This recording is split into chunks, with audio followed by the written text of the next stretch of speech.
Good evening, everyone, and welcome to This Podcast is for Nerds. Today, we are we have the honor to stand in the same arena as a rank 10 battle master of Pokemon, Calvin Tuttle. And I am nothing more than a lowly host here to introduce said rank 10 battle master. Sir, how are you doing? Tell us about your claim to fame and your gold-winning Pikachu. His name is Ryan Reynolds. Wow, so I must be really behind on Pokemon because I don't even know what any of that meant. So, according to what I looked up of what is the highest ranking you can get in Pokemon, it was rank 10 battle master. Really? Okay. Yeah, for me growing up, it was just about getting all your Pokemon to level 100. Oh, yeah, that was... wasn't it disappointing getting to level 100 and your Pokemon has, really, really garbage stats still? Yeah, see, back when I was first playing it, I didn't even really know about the stats. I was just like, oh, he's level 100. That's awesome. So now I'm very upset. I don't waste my time catching no shitty stat Pokemon. When did you first let go of your Pidgeotto? When did I first let go? So probably after the first gym, I get rid of the bird because you start getting some of the other type Pokemon after that first gym. So I think probably around then. It was never in my final lineup during the Elite Four. Oh yeah, no one keeps a Pidgeotto or Pidgeot unless you're in the Elite Four for some reason, and then it can just wreck your shit. Yeah, and I don't know level how 100 or whatever. I don't know it's got how every works. Move. Yeah, it's funny because when I played Pokemon as a kid, I wanted to mirror the TV show as much as possible because I started off with Pokemon Yellow, and that's what we're talking about today, ladies and gentlemen. The differences and contrast between different mediums. Or rather, I need to step back a little bit. We're examining video games and anime properties and ones that carried over successfully and well. I'm going to be talking about God Eater as well as Castlevania. Now, I played Castlevania, but I never played God Eater. Both have animated adaptations, and both will melt your freaking mind.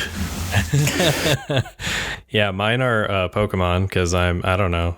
Zach's a resident anime guy, so I feel like I'm a better help with the video game side of things. So I'll probably have to hand off to you because I've got a bunch of video games that I want to talk about that I didn't know had animes, and maybe you'll have some insight to if they were good or not.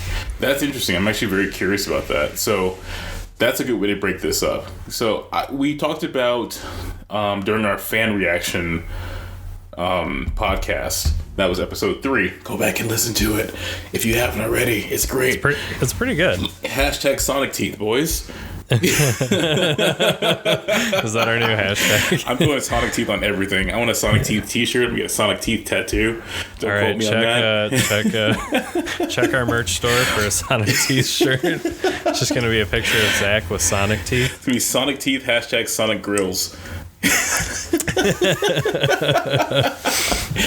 Someone's going to become a rapper off of that, and if they do, I want 10%.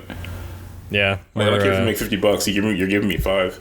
10%, that's good. That's good. It's not bad. It's not. Anyway, back to the point. Yeah. So, God Eater, I'll start there because that's one that I didn't actually play the game for. And more so, I was unaware that it was actually a game property that became an anime.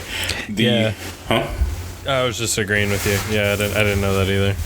Yeah, so I actually randomly Netflix has been putting out a lot of different anime, whether it's original content or things that they ported over from Funimation or Crunchyroll, and some of it's good and some of it's why is this here and wasting my time? I wasn't sure how to feel about God Eater, but I like the animation style, which it still played to its roots as far as it had that cell shady style of video game. It played it looked as if you're watching a video game, but it was an animated feature. It's very interesting. Yeah, I haven't watched it, so can you kind of give me a little brief synopsis? Yes. So, in this world, there are... oh, see, you always throw this at me, and I have to figure out a way to do this without spoiling it. Yeah, because sorry. No, you're good. I get ahead of it, and it's like, well, how's the best way to describe God Eater? I'm looking at the art, and it's pretty incredible. Right? It's nuts. Yeah, this is great. Okay, so this is like, again, a post-apocalyptic version of Earth, and these people are fighting against these giant monsters that they're called gods. And the eponymous term God Eater comes from their weapons, or God arcs, because they're the only things that can actually damage these weapons.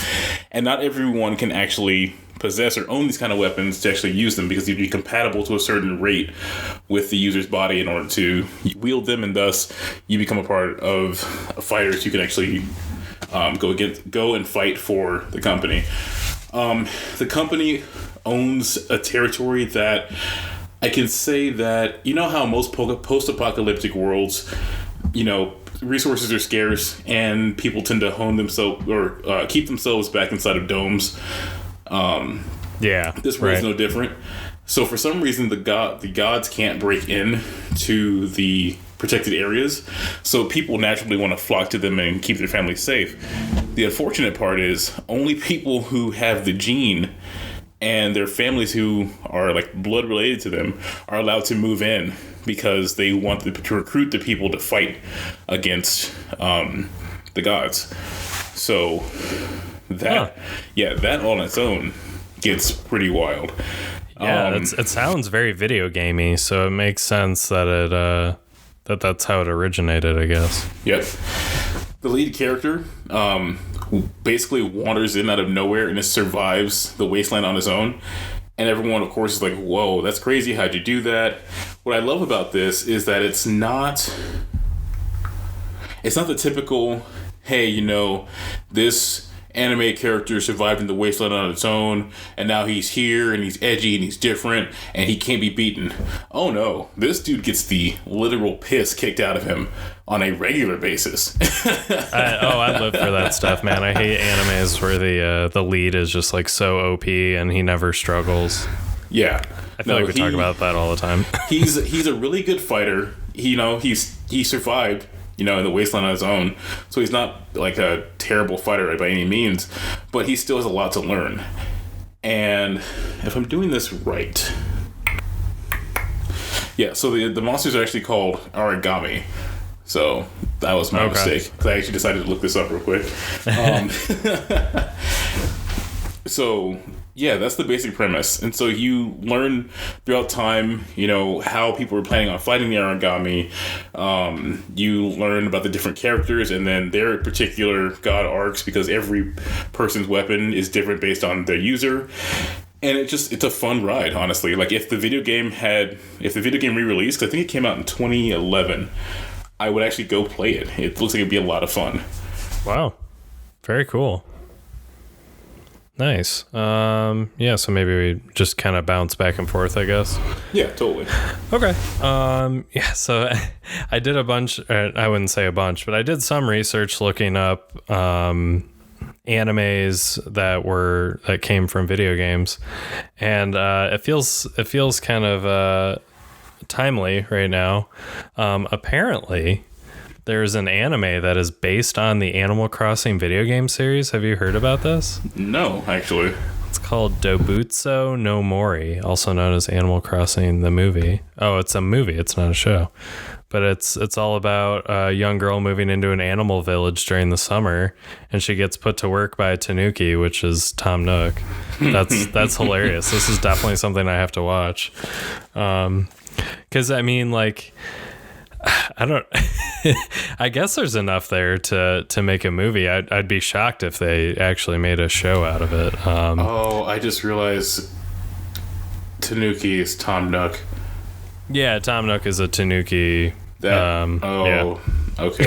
That plays off his name so much better. Yeah. Have you guys been playing it? My wife's been playing it. Yeah, is she liking it? She loves it, and that's why I haven't played it yet, because she's been playing. You don't get any time with it. Well, it seems to follow the art style very accurately to the video game, so this might be one that I recommend for a future media club. I don't know. They've got they've got like the balloons with the presents inside in the background and stuff. It's an interesting one. I really like the Animal Crossing series, but it's just basically real life. So I imagine it's hard to adapt that into something that's interesting unless it's just set in the universe and it's not really. I don't even know if I would call this an Animal Crossing movie, but yeah, it's kind of interesting. Another one that I was looking at. Are you familiar with the Parapa the Rapper? I know the game. I've never played it. Don't know much about it, actually. Okay, so little Calvin had a PlayStation when he was growing up, and the Parapa the Rapper series was my absolute jam. I'm a big rhythm game fan, so like the Guitar Hero games, the Rock Band games, but Parapa the Rapper was definitely my first like rhythm game that I ever played. So the premise is it's like a 2D paper type video game, but it's all set around this dog that raps, and he's got a bunch of friends that rap with him, and you use your controller to like hit the beats on time, so you're rapping, you've got the right flow going. It was a super fun game, and honestly, it was for kids, but I feel like even now it's something that we could enjoy. I think it was one of those where they kind of like slide the adult humor in, the kind of stuff that kind of floats over the kids' heads. But I guess they made an anime TV show, which I'm highly interested in because it ran for 30 episodes, so it didn't completely bomb. It must have been semi-popular, but it basically follows the main character from the video games and just kind of chronicles his rise to being a rapper. So it feels kind of like what's that Childish Gambino show, Atlanta? Mm-hmm. It seems like it's the original Atlanta, but it's animated. So I kind of want to watch it now. That's a turn. I didn't expect. Yeah, I expected the minute you said, "Hey, I got something to throw at you and see if you heard." I was like, "Oh, of course I've heard about them." Nope, not at all. Got two at you that you haven't heard about. That's interesting. Did they come out with a recent Parapa the Rapper game? I know it got I thought it got ported. So I know they had Parapa the Rapper 2. That was on the PS2, I think. Mm-hmm. But I don't know. They might have done like HD releases on the PlayStation. Wait a minute. A short spin-off series aired in 2016. Wow. Okay. That's interesting. So there's, I guess, a remaster came out on the PS4 back in 2017, so that might actually be something I have to buy because it was a really fun game. It was super fun and very silly. So in comparison, rhythm games, does it have more substance? Was it one of those games where the characters' actions were dictated by the rhythms and beats you corresponded to, like the Donkey Kong Country game, or was it more so like a Guitar Hero style of game or DJ Hero? Definitely Guitar Hero. His flow just kind of messes up if you're not hitting the cues properly, and and there wasn't a peripheral, so it's not like Guitar Hero where you had a guitar. Basically the controls just show up on the screen and they move along. He's got his little head moving along and it lines up with the input you're supposed to press, and then you kind of see reactions from the people in the background while you're rapping, and if you're messing up they get like more and more frustrated and stuff like that, and there's scores. So it's very early Guitar Hero. I'm sure they were heavily inspired when they made that game. So would it be safe to assess that how the kids sing it these days, spit some hot beats? No, I will not be rapping on this podcast. No one wants to hear that. No one wants to hear that. Oh, come on. I'll even do the underground rapper announcer voice for you if you want. Well, let me hear it first. All right, hang on. Woo, gotta get hyped. Gotta raise my voice up a little higher for y'all. Oh yeah, here we go. Level 10 beatbox master Calvin Tuttle, ready to spit some poke bars on you guys. Y'all ain't ready. Wow. Let's go. Let's go. Give it to him, C. Give it to him. I was while you were doing that, I was pulling up the Pokemon rap to just do the Pokemon rap. You know what's funny? I think I had how much of that did I have memorized? I know at one point I had all of it. I certainly don't now. When I would watch the show, I would get frustrated because you never really knew which which section you were gonna get at the end. Oh yeah. And then when I rented when I went to Blockbuster, rented a couple videos or whatever, at the end it had the entire Poke Rap, and I was like, that floored me. I didn't know there was an entire Poke Rap. I'm curious if there was one in Japan. Did Japan have a Poke Rap? You know what? I actually don't know, but it looks like they did. I am. Okay. I'm very curious, and I'm curious because too. This is a little known fact. I don't listen to a lot of rap, period. But the rap I do listen to tends to come from a lot of other countries. Oh yeah. What are your go-to rappers that you like? In this country? Yeah, both. Abroad, Shingo too is one of my favorite rappers. And there's some guys from France who are just kind of nuts, and then you have some guys who are in Thailand who are just wicked fast. Nice. I'm not going to try to butcher their names right now. Yeah, it's tough. All the French rap I've heard is very aggressive, but I like it a lot. Oh yeah, I've actually heard a lot about really good rap coming out of Russia. Really? Interesting. Yeah. And it's being suppressed heavily, but it's there. Check out Vice. Check out Vice on Hulu. It'll tell you everything you need to know. Oh man, Vice is great. It is great. We are talking about the Poke Rap though, and we're trying to get Calvin to spit some rhymes on us. Okay. I sound like a jackass saying that. Spit some rhymes. Spit some rhymes, dude. Electro, Diglett, Nidoran, Mankey, Venusaur, Rattata, Fearow, Pidgey. All right, Zach, you take over now. Did you not have him pulled up like I did? I did not. Okay. So that was just me. We need to... I think we need to have an episode strictly set to rap music that has anime influences in it. Oh, yeah. Oh, because there's so much. I have a bunch. If there's one thing I know in this world, rappers love anime. It's incredible. That's something I learned recently. I can tell you, back to the whole point of us being nerds now and it being cool. That was not something I grew up knowing. Yeah. I can think of at least two off the top of my head. J-Rock and Denzel Curry both have. I was just going to mention Denzel Curry is a huge anime. I'm pretty sure he has a manga he's working on right now. That would be awesome. Yeah, his Bulls on Parade cover is so good. That one it was funny because it came on. I was just cleaning my house and had YouTube playing, and I heard it was okay, cool, Bulls on Parade, and I heard him start. I was like, that's not Zach. Who is that?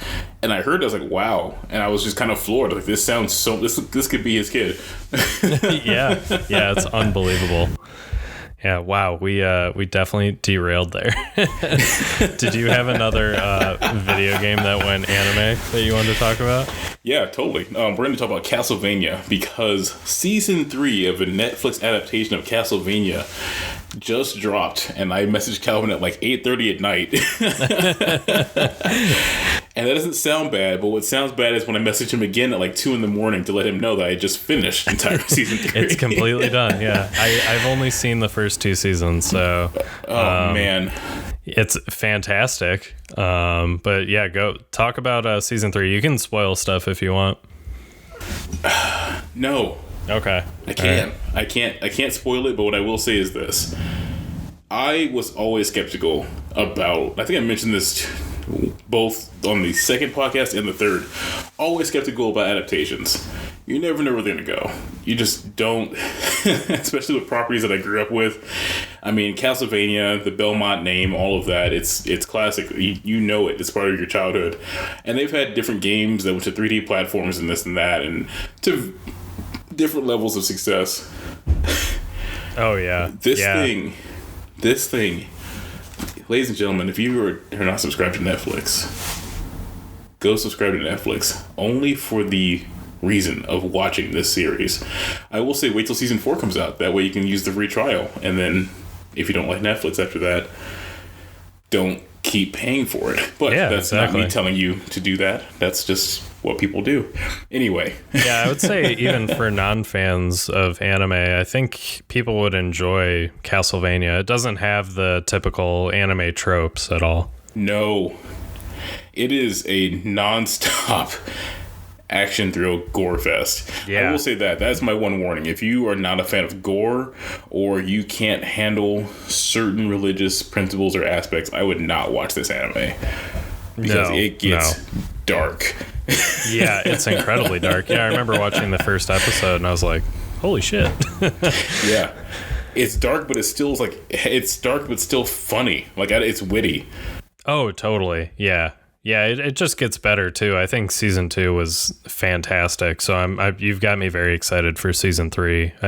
I'm very curious where they go, and now knowing we're gonna get a 4th season, it's very exciting.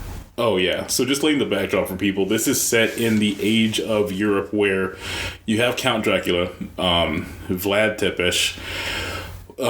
He's a vampire living in a castle and wants nothing to do with humanity. He leaves him alone unless he gets thirsty, and just kind of leaves him be. A young lady comes to him and wants to learn everything about science and about... she wants to become a doctor, actually. That's the whole premise of the whole pre-story of this. And the way this works he will teach her, but... he's also like giving the whole vampiric warning, like, oh, I could turn on you at any time, aren't you scared, blah blah blah. She's like, no, I'm not scared, whatever.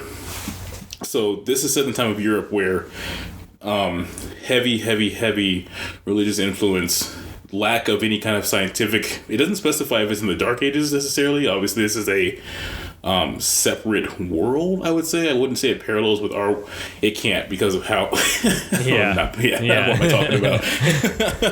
there's little bits though that you'll recognize. So right, yeah, it's set in the backdrop of heavy religious influence and suppression of science, mathematics, and art, especially for females. So the story fast forwards, I believe, 10 years from that point. She ends up marrying Dracula, and he's away doing vampire things, I guess, doing across the countryside. He learns to love and take care of humans because, his wife is human, and he was learned a softer side of them. So she encourages him to go on a trip and learn more about humans.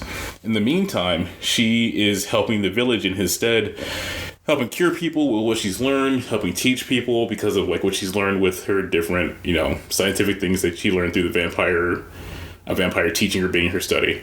Problem is, the church calls her a witch. That's plain and simple. They raid her things, they break everything, call her a witch. Now I'm hunting for Dracula. So, long story short, they burn her at the stake, and Dracula gets pissed. Dude, that scene is so hard to watch. Yeah, it is. Like, it's one of those things where we look at our society and how revenge is such a strong driving force. And, they burn her at the stake, and she's like, you guys really don't want to do that. And it's weird because this anime and the way it's done when they talk about religion, most things like this would paint Dracula as a good guy, and be like, well, he was wrong, he was a good guy, his vendetta against humans is justified, and there is no God. What I liked about this is they didn't take that approach. Dracula was very much a bad guy. Yeah. I love this new age of kind of having unlikable protagonists. I think this does it pretty well. It kind of straddles that a little bit. would even say it does a great job of balancing out the fact that like Dracula is the villain. I would say Belmont, of course, is the protagonist, but what they did, which I enjoyed, was most things like this, similar to the movie Constantine with Keanu Reeves, there's a lot of demonic factor to it where they will make it seem like God isn't real or doesn't exist. And they balance it out by saying, well, no, yeah, he does. And, you know, there was that one scene when so fast forward, they killed Dracula's wife. He gets pissed and he's okay, well, I'm coming after all of your heads because you basically killed an innocent woman. And if you wanted to come after a monster, you wanted a monster. A monster's here now. So we basically fast forward to Trevor Belmont, and we hear about his history and his family, and he gets involved with hunting Dracula by he's in a village that gets attacked by Dracula's werebeast, and they start eating humans and raiding the town. But what they didn't know is that one of the leaders of the church knew about science and knew that, she wasn't a witch, but he chose to burn her anyway because he was trying to get at Dracula. So this follows the revelation of that premise as well as just exposing religious hypocrisy in that time period.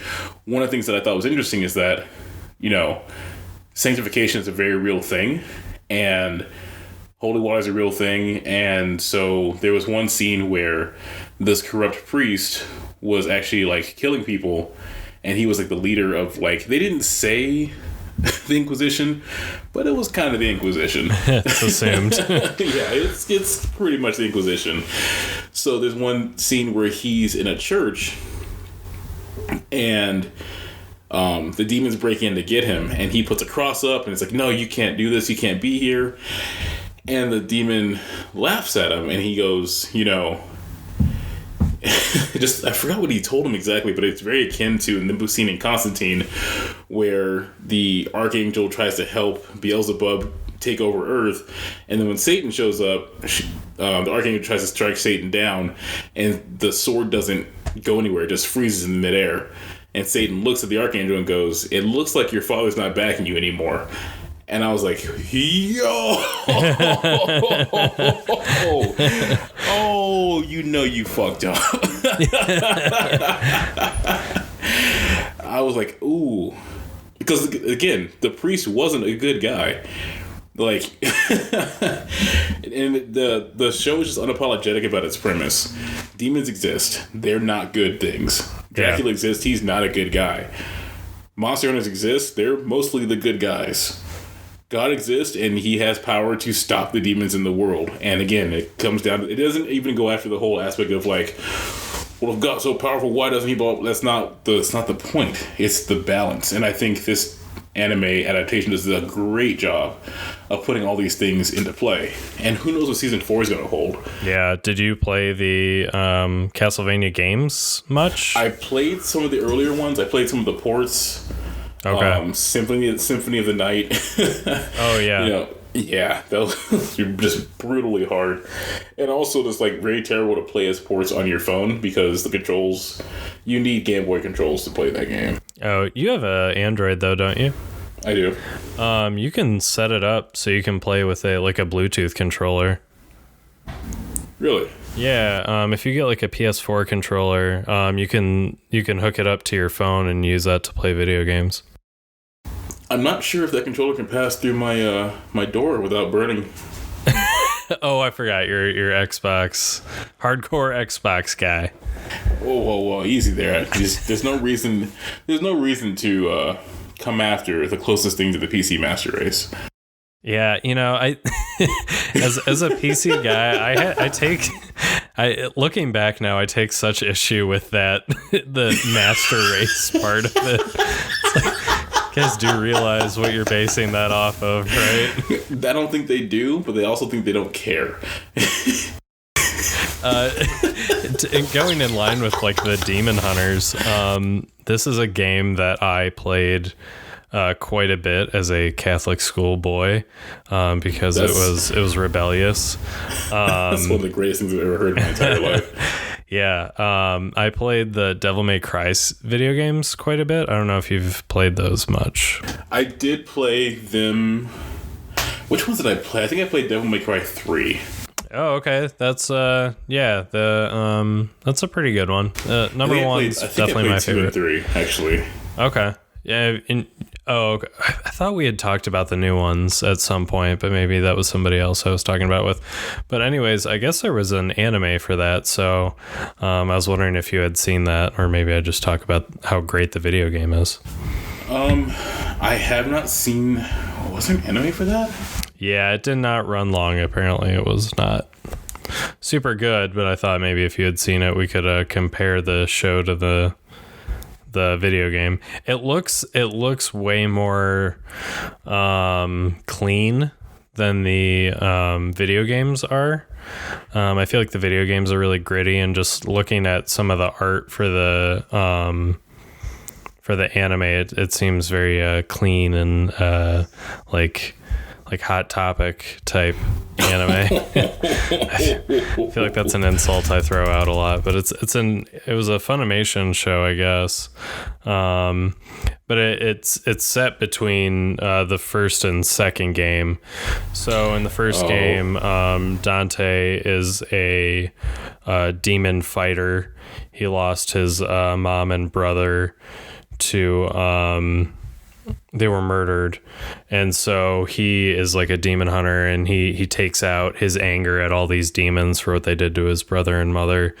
And then he meets up with this girl Trish. They kind of work together for a while, and then they go to defeat the big guy. Mundus was, I think, his name. He's trying to conquer the world. He's like the demon ruler. So that's kind of the premise of the first one, and it's almost kind of like a Bond series where Trisha's like, she's a badass, but she's also like kind of uses him and betrays him in the end, kind of like every Bond movie that's ever happened. So yeah, I was just curious if you had seen that. Another one, I guess, did you watch the Clannad anime? After Clannad and Clannad After Story? Yeah. Negative. Oh, okay. You know how I feel about emotional animes. Yeah, it's super depressing, but apparently it was a video game first. Makes sense it was a light novel, but I didn't really think the light novel video games went back so far, because the video game was from like early 2000s, I think. Interesting. Yeah, because the anime came out like mid 2000s probably. But yeah, I think the video game basically just follows through the story. So I don't know, like, what's it? Do you have you played any light novel video games? Trying to think, because I thought when you said light novel, I was thinking, oh yeah, Persona, but Persona was not a light novel.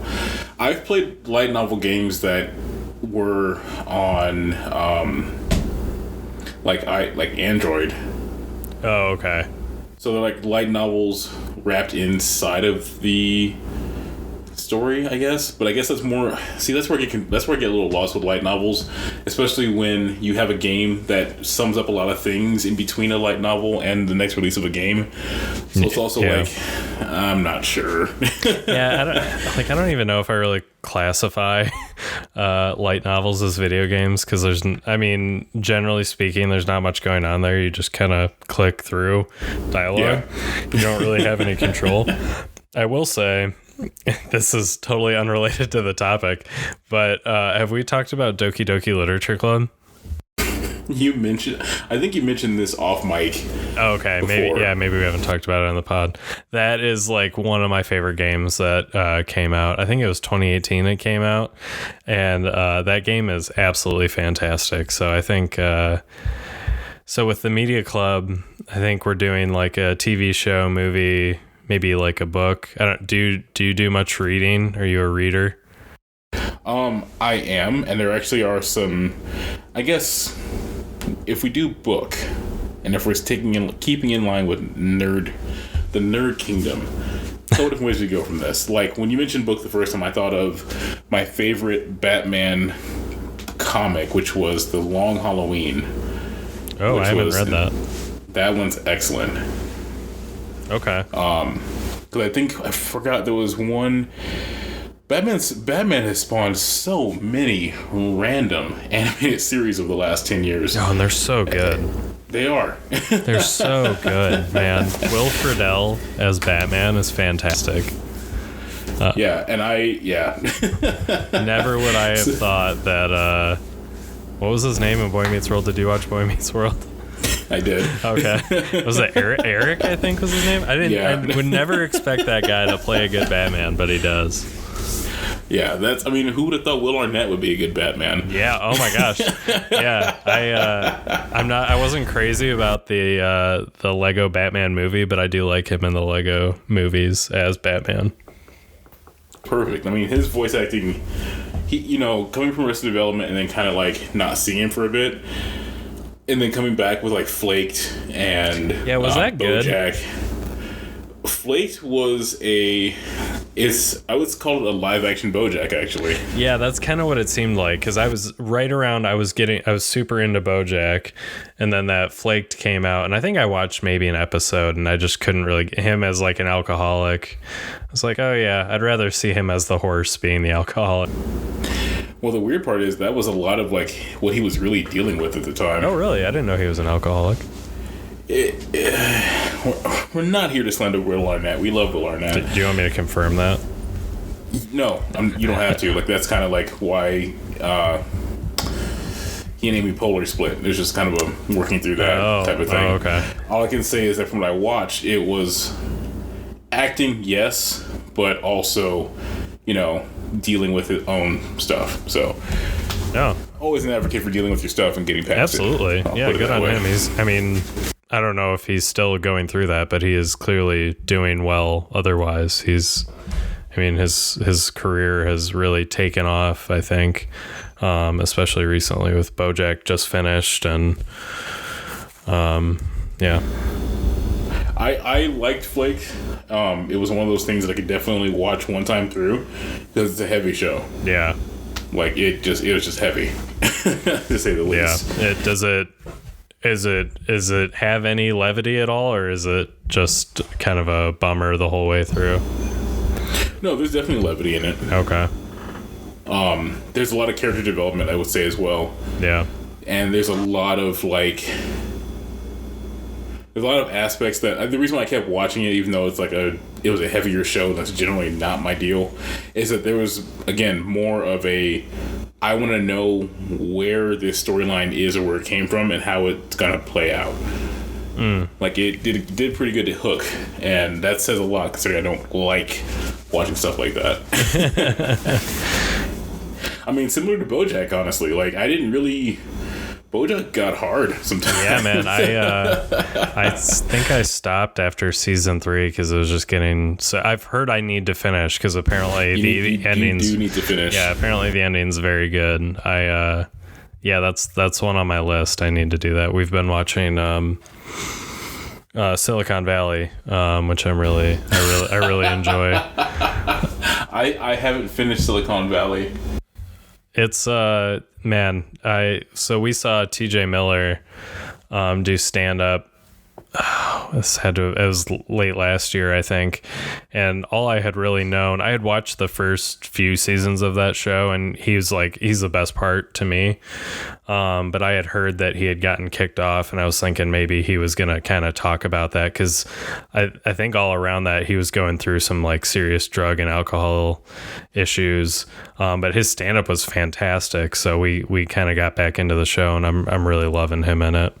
Nice. He called in a fake bomb threat and stuff. He was going through some stuff for a while. He seems to be doing really well now, though, so good for him.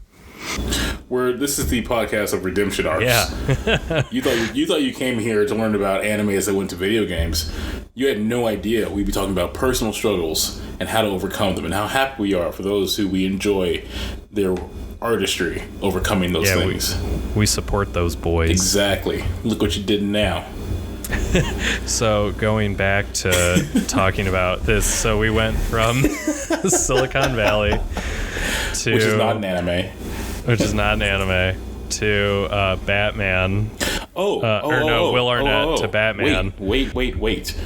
I can tie Silicon Valley to an animated show. Okay. I'm curious to see how you do this. Do you know who wrote Silicon Valley? Oh, damn, you're right. Oh my gosh. Okay, King of the Hill. I know everyone likes Beavis and Butthead more, but I love King of the Hill. It is I love King of the Hill, so good. Oh my gosh. Can we just throw Bobby up on the screen right now? That boy. That was like oh damn it, Bobby. So my dad is like the typical Hank Hill. He's like very conservative, like straight-laced guy, and I definitely felt like Bobby growing up at times. So I love me some Bobby. My favorite scene with Hank was when Nancy went over. She's like, "Hey Hank, can you help me fix my hot tub?" Now, Nancy, you know how I feel about people using propane for alternative lifestyles. Oh my gosh, I was like, what? He's so great. You know, he said propane is a family gas. You know how I feel about people who use it for alternative lifestyles. Oh my gosh. I just always think about the have you seen the episode where Bobby gets into that like skate group that is also religious? Yes. And Hank is so confused by it. He's like, there's the pastor. He's like covered in tattoos, and he's a big skateboarder. Like, what did he say about vegetarians at one time? He was like,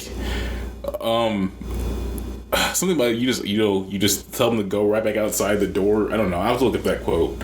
I'll have it for the next podcast. But it was great. He says vegetarians can't be trusted, I think. He does say that. But there's another one where he's like, I think Cotton always made me laugh too. Oh my gosh, yeah. Just for so many wrong reasons that you probably are not great or PC to talk about anymore. But oh no, Cotton Hill, no, not at all. Unapologetic. Yeah, I think, yeah. So Mike Judge wrote Silicon Valley, and it was based on his time in the 80s as an electrical engineer or computer engineer. He's an engineer, apparently. I didn't know that either. Yeah, I hate the people that are just so unbelievably talented. They can bounce around from different industry to different industry with no issue, and they're just like wildly successful in all of them. I will tell you right now, ladies and gentlemen, that when Calvin says that, he's referring to himself because he hates himself. Yeah, that's accurate. He's actually like, when I talked to him about doing a podcast, he's like, "Oh, dude, this is awesome. I want to like really like flex, get a little more into it." And literally, this man has run around and done a lot of the backup legwork as if he was breathing, because when we were trying to launch everything, he goes, "Oh, by the way, here's his passwords and here's all the stuff we're on." And I was like, "When did you do this?" He goes, just real quick in like half an hour. I was like, "Okay, all right." You give me too much credit, Zach. I do not. All right, give me another Pokemon Master. Give me another video game 10. That turned into an anime. Another video game that turned into an anime. Let's see. Persona. Oh yeah. I've played the video games. I've not watched the anime. So tell me a little bit about the anime. So it's weird because you know how they have, or at least have you played Persona 5? It is sitting on my PS4 and I have not opened it. Okay. So what I think is weird and kind of not fair to say is that it is a animation or an anime that came from a video game, and I would like for the listeners to get back to me on this one. I really do want to know what you think, because there's cutscenes now in video games that are AAA rated. I mean, they could be movies on their own. Like, before I played Halo 4, and since I never played Halo for the plot, I actually sat down, and if you go to YouTube and type in Halo 4 all cutscenes and play it back to back, it's a movie. Oh, I think we talked about this in the last episode. That'd be a fun thing to do, is to like watch Halo. Yeah. Yeah. And so that's where I get a little stuck with Persona, because it's Persona 5. The animation is on Netflix. Or Netflix? It's on Hulu, I believe. Probably Hulu. They kind of run the anime. Basically, yeah, so it's almost like the scenes that you play the game and get to certain points where you have the cutscenes, they basically fill that in as if someone picked a particular storyline and ran with that. Interesting. I still enjoy it because I enjoy the animation style. I enjoy the feel of the games. And just the concept overall. The build of the Persona games is very intriguing. And I would elaborate more. I would give you more background. I would say, hey, this is what Persona 5 is all about. But that's not what this podcast was about today. It was about God Eater. So go watch God Eater. Yeah, go watch God Eater. Go play God Eater. Go play Pokemon. Go try and beat the new one's pretty good. And become rank 10. So what is the new one? Because everyone keeps telling me I should play it, and I haven't picked up a Pokemon game since Game Boy. Oh man, I think you'd really dig this then. I think if you like played the last few, you might not like it as much, but this one's really cool. It's nice because it's got a ton of new Pokemon that I think they fit well with the rest of the lineup, but there's a lot of other, they pull in Pokemon from first gen too, so you can still catch your Pidgeys and stuff like that if that's what you're into. Everyone knows Pidgeys are useless. Yeah, they are. We talked about it at the beginning. But the story is pretty interesting. You're basically they've kind of changed the way they do the gym battles. I've actually not finished it. I'm in the last few, I'd say probably hour. But basically you're this kind of up and coming Pokemon trainer, and your best friend's brother kind of is one of the gym leaders, and so he's kind of got you under his wing watching you. And it's got full cutscenes. The music is fantastic. The gameplay mechanics, that really hasn't changed a whole lot, other than they've got this thing where you I think it's called Gigantamax, basically makes your Pokemon huge. But it that doesn't really add a lot, but the game mechanics are there, so I don't think you'd feel lost hopping into the new one, but I think you'd be impressed by a lot of the changes they've made as far as visuals go. They've got full animations for each moveset, so it's not like when we were playing on our Game Boy and you did a tackle and your Pokemon kind of moved 5 spaces forward and then a little hit icon popped up in front of the Pokemon you hit. The Pokemon will literally run up to the other Pokemon and tackle them. It's pretty impressive. So I think it would be one worth jumping into. Interesting. So which one did you get? I got Sword because who the fuck wants a shield? No, honestly, I would go so if you're trying to decide, some heat on that one. Yeah, I don't know. It's interesting. They definitely entice you to buy both of them, because the way it works is it's not just the legendary that's different. There's a ton of Pokemon that are exclusive to each game. So I would recommend, unless you have somebody that you can trade Pokemon with easily, go through and see which Pokemon you like are in each game, and I would go with the one that has more of the Pokemon you like. I realized one of my favorite Pokemon is do you know Tyranitar? Yeah, of course. Okay, yeah. So he's in the Shield one. He's not in the Sword one, which is a bummer. But I've got 3 other friends that I play it with. So one of them has Shield, so it's an easy trade. I would definitely jump into it. I think you'd enjoy it. It's not super long. Maybe it was just because I was a kid. It felt like the early games. It was probably 20 hours. I could be completely wrong, but this one I think I've maybe put in 10 and I'm almost done. So okay. I will say that, so with trading with friends, and I know are you on this is a question for outside the pod, but we're including it anyway. Yes, it's important. Yes.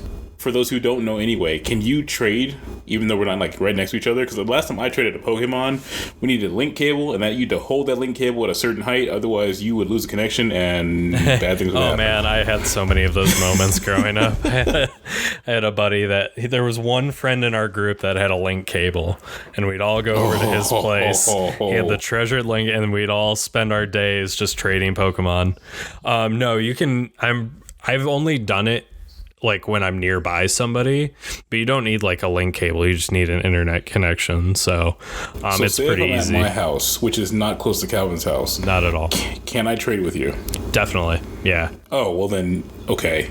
Yeah, easy. And then the nice thing they've added is like pretty early in the game, you're on your way to one of the major cities and you get derailed and you have to go through basically what is the Safari Zone, and you don't have to pay the however many yen it is in the Pokemon Blue or whatever, and there's no time limit in there, so you're not like running around trying to make sure you get to the Kangaskhan at the end of the Safari Zone before your timer runs out or whatever. So you can spend all your time in there, and the Pokemon kind of like scale up and level with you.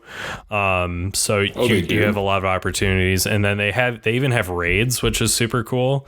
So you and your friends can go in and fight Gigantamax. I think I'm probably saying the wrong thing. They're like the big versions of the Pokemon, but you can go in and fight with your friends and take down the Pokemon, and you each get to catch it. So it's pretty cool. I really enjoyed this Pokemon. I think there's a lot of people that had issues, like the purists that want a difficult game. This game is super easy. Like, hang on. I gotta pause you real quick. All right. What purists? Okay. I'm sorry. Pokemon games have never been hard. Not really, but okay. Who the hell is like talking about, oh man, what? All right, so one example I have is, so you remember when you have your rival in Pokemon. Yes. And you pick your Pokemon, and then they pick the one that's stronger than yours. So like if you picked a water type, they're going to pick a grass type because grass is strong against water. If you pick fire type, they pick water type because water's strong against fire. So that's always how it's been. So it's kind of hard. So it raises the difficulty to fight your rival. But in this one, they picked the easier Pokemon to beat. So I picked the fire Pokemon, and then my rival picked the grass Pokemon. So I just whoop his ass every time I battled him. Like we go into a new city, and he's got his is evolved and mine's still in the first, and I still kick his ass. And I don't think I ever had to swap out Pokemon in any of my gym battles. Like I could use one Pokemon to completely defeat all the gym leaders. Okay, in that regard, I can understand why they want there to be a difficulty spike. I think they should adopt the same thing that Borderlands did, where they just changed the level. Like, say you beat the first playthrough, you can either continue on with side stories, or you can go ahead and like up the level and continue on that way. Yeah. That way, people who want that madness can have that madness. Definitely. Yeah. Have you kept up with the Pokemon anime at all? No, short story. Ash is still 10 and Pikachu's still a Pikachu. Yeah, nothing else matters. It's so weird, man, because that show is still going strong. I think they're on like 23 seasons or something like that. Sure. And they've still got a dedicated fan base. No, I watched... My best guess is I watched the first like 3 seasons, and then I kind of had a falling out with Pokemon for a while and kind of got back into it. And then when I moved out of my folks' place, I did not take any of my DVDs with me. So I... Wait. How old are you when you moved out of your folks' place? 18. Okay, just making sure. Why? What? Just... Did you think I was like failure to launch or something? No, just the hearing you had Pokemon DVDs and you moved out of your folks' place. Oh no, yeah. Oh, well, I'm a man child. I kept everything. And I mean, still we could put that in a vacuum seal and say it's mint. Oh, dude, I still don't listen to this. We didn't do that. No, that's crazy. I still have a Pikachu pillow laying around here somewhere. It's probably worth some money. Did you ever save the golden Pokemon cards you got at McDonald's? Oh, definitely. They're in my collection that I have here in my closet. Nice. Yeah. Those are the only cool things I think I got mass production were those golden cards. Did you see the first movie in theaters? I did. Did you get the holographic like Ancient Mew or whatever? I did. Yeah, that thing is awesome. I still have that. Yeah, I wasn't a huge like I forgot when I stopped messing around with Pokemon. I think it was... Well, you said the last one you played was on Game Boy Advance, so probably like Gold and Silver, maybe? No, I played Emerald. Oh, okay. Emerald was cool for me because it's like that's the first. Well, not the first. That was like third gen was awesome, so I played that. And I think I played Crystal also. I know that's going back a little bit, but Crystal, you get to see them move. Yeah, so I think that's why I played Emerald, because you get to see them move. Yeah, third gen's probably my favorite gen of. Oh, dude, Rayquaza all the way. Yeah, dude. Groudon and that water fish can go kick rocks. Yeah, oh yeah, man. I haven't played Pokemon Go in a while, but they have those available. You can get them, and Rayquaza's badass. So no, I did not stick around with the anime, but when I moved out of my folks' place, I had a hard drive, and I was downloading movies and TV shows completely legally, and my girlfriend then, now wife, had not watched Pokemon and had not played them, and I was just kind of like introduced. I was like, I got to introduce you to all this nerdy stuff because I think you'll like it. Because she had not seen Star Wars before we had met. She had not seen Lord of the Rings, played Pokemon, hadn't watched anime. So like there was like a summer basically where I was just showing her all this stuff that I was super into when I was a kid and in high school. So we watched the first season of Pokemon, and just like the nostalgia just flooded. I was just like, I'm remembering all these scenes, like when Ash goes to battle Brock in the first gym and the power goes out and Pikachu electrocutes it and the power comes back on, but like it turns a sprinkler on, I think, and it gets Onyx wet, and then Pikachu shocks Onyx, and then that's like how he gets the gym badge or whatever. I think that's right. I could be wrong, but you're right. And that's actually, it makes a good point too, because what I mentioned earlier, I tried to play the video game like the TV show. And that's when I started calling hacks, because there's things you couldn't do in the video game and the TV show. Like in the video games, Team Rocket was way more ruthless than they were in the TV show. Oh, yeah. Yeah. Oh, my gosh. That just reminded me. Have you seen the episode that the edit that only appeared in Japan of Team Rocket? Which one? The cross-dressing one? Yeah. Yeah, with James with the breasts. Here's the funny part. I saw that before it got banned. Oh, really? I watched that episode on TV. Yeah. That's why I was confused. Like, later on, someone told me that episode was banned. I was like, are you sure? They're like, yeah. I was like, I've seen it. So we were rewatching it, and I had the download, and I hadn't heard about that scene until we were watching it together, and I was like, wow, this is crazy. And that's one of those things, too. I never thought about it. Like, that was just what James did sometimes. Yeah, well, yeah. Whatever. I mean, I think with the culture in Japan, it's just, I mean, it makes sense why they cut it here, but I mean, it's not super shocking. I don't think it makes sense why you guys cut it here. You know, all your base art belong to us. Great job. Oh, dude, it's so like, yeah, great job, 4 kids. So backwards, man. Like, it's just, we gotta, all the violence is fine, but sex, which is like a normal function of human life, you can't see that. Yeah, no, but you know, yeah, we're gonna get off into a tangent. Yeah. This is about tangents video game great. and anime. Tangents are great. They are. But if you want more tangents, you have to wait until next time on This Podcast Is for Nerds. Well done. I did want to tease the next episode. Shit. Actually, we can keep going because we need to tease the next episode and we didn't give our shout outs. So leave that in. Okay. All right. I'm just not cutting any of this. Oh yeah, no, there's no reason to. Okay, so I think we've kind of come down to I think there are several video games that translated well to anime, but I don't know if that's the rule. I think maybe it's the exception. I would say that. I think next time too, we should also go backwards at some point in the future and talk about different movies that have made great games, and that definitely is the exception.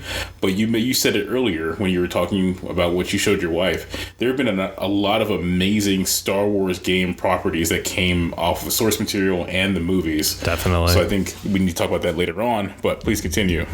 Yeah. So do we want to shout out businesses? I'm kind of I don't have much else to say about video games and anime. Oh yeah, no, definitely. Let's do our business shout outs and spotlights. Yeah, we need a little jingle. I keep forgetting. I gotta write us a little jingle for our business spotlight. So we should record that separately and I'll have you like cut it in. Yeah, okay. Yeah, we'll figure that out. So go ahead and tell us who you want to shout out this week, Zach.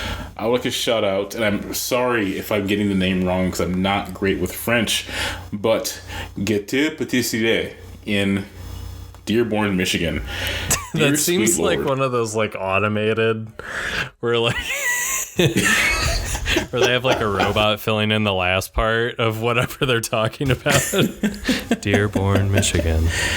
In Dearborn, I can do the golf clap voice. My shout out today is Gâteau Pâtisserie in Dearborn, Michigan. They have quite delicious cakes, coffee, tea, macarons of various sizes, and they are a great staff with a great environment. And the minute you walk in, you feel like you're in a magical factory that gives you great food. Thank you for listening to NPR, and this is All Things Considered from Michigan Radio. That's every morning. It's with my coffee. Yeah, this is a place that I'm really hoping once this pandemic ends, we can go together. Yes. I'm definitely going to go before that though, probably because I'm just dying to get out and go somewhere. I've been trying to drive my car every couple days to keep the battery charged up. I think I can help you with that. Just saying. Okay. I should probably help you drive your car. And, yeah. Trying to keep the miles low, Zach. Well, listen. Wait. Hang on. No. Let's talk about how many miles you have on your car. No. The people are gonna know about this one. 1 second. Hang on a minute. So, Calvin. I bought Calvin's car last year. 2 years ago. 2 years ago. And it was awesome because he let me like buy his car off of him when I needed a car. And Calvin, if you don't know, and his wife are globetrotters. They like to travel, which is great. I think that's awesome. But the mileage on this guy's car, it was hilarious because when he told me he was interested in selling it, it was probably at like 205,000. And when I ended up buying it, and it wasn't that much longer after, it was like 209,000. Well, to be fair, I drove to Chicago. This was probably like a month before I sold it to you, I think. Yeah. With bald tires. And I think it was closer to 210 as far as miles go. I took it to 210. You had it at just over 209. Is that what you sold it at? Was that 210? No, I sold it at 2. Ooh, I should look. I don't know. Well, that thing's still driving. I had it for a year. Yeah. So the point is, we always make fun of Calvin because of his globetrotting nature, and so I always made a joke that I would like find a way to sell the Focus back to his wife, so you can get my Subaru. So I get his Subaru, and he has to drive the Civic. That didn't happen. Why would she downgrade from her Honda Civic to my? That's true. To my 2007 Ford Focus. So Calvin bought a Subaru. I did. If you had to guess, how many miles do you think I have on it? Be honest and don't over-exaggerate just for... Okay, fine. But how long have you had it again? It will be 2 years in September. So 2 years. Yeah. Given you, I'd say you're at like 65, 68. 6,800 or 68,000? 1,000. You honestly think it's at 68,000? Yes. It's at 21. I'm impressed. Thank you. That's not you. No, I've really, well, for one, the warranty on it is not as much as I want it to be, so I'm trying to get as much time out of it as I can. Fair enough. I'm actually thoroughly impressed because the average person drives anywhere from 10 to 15, so I tacked on about double for you. Yeah. I think with this pandemic, I'll be at about 12,000 a year, so that's not the worst. Wow, I think I've outpaced you in the last year. Well, yeah, now that I think about it. Probably. How much do you have on your Honda now? I bought it at 142, and I'm sitting at 150 right now. So, and how long have you had it? last year sometime. The beginning like July, I think. Oh, okay. So you're on pace. I think you're still less than me in general. But in a year, I'll probably be at like 10 grand. Yeah, but I've been driving a lot more too. Yeah. How's that going for you? Oh, it's fantastic. Okay. This probably isn't podcast worthy content, but maybe. To be fair. Do we need to shout out Letterkenny again? Always. Yeah. This is Nerd Central. We won't always talk about just movies, games, and anime. There will be car episodes. There may be, I don't know, other things that happen. The point is, let's get back to the shout-outs. I shouted out Gatu Patisserie. I'm sorry if I'm saying it wrong. I'm not meaning to. I should ask the actual name, but it's in Dearborn. It's awesome. All the links will be down in the description, so if you want to check these places out, definitely check them out. So the business I want to shout out is Literati Bookstore. Yes. Literati's great. It is so very Ann Arbor. It's just one of these small, like, family-owned bookstores. It just feels very it's nice because, like, you know, in Ann Arbor we're known for Borders, which was like a huge bookstore that went out of business. So it's nice that we have something that's not so corporate, because, like, what else is there in Ann Arbor? Probably Barnes and Noble. Is there anything else as far as like big bookstores? Not that I'm aware of, actually. Yeah, so it's just nice. It's a nice little family-owned business. When things get back to normal, make sure you go stop by, grab a book, and hang out for a while.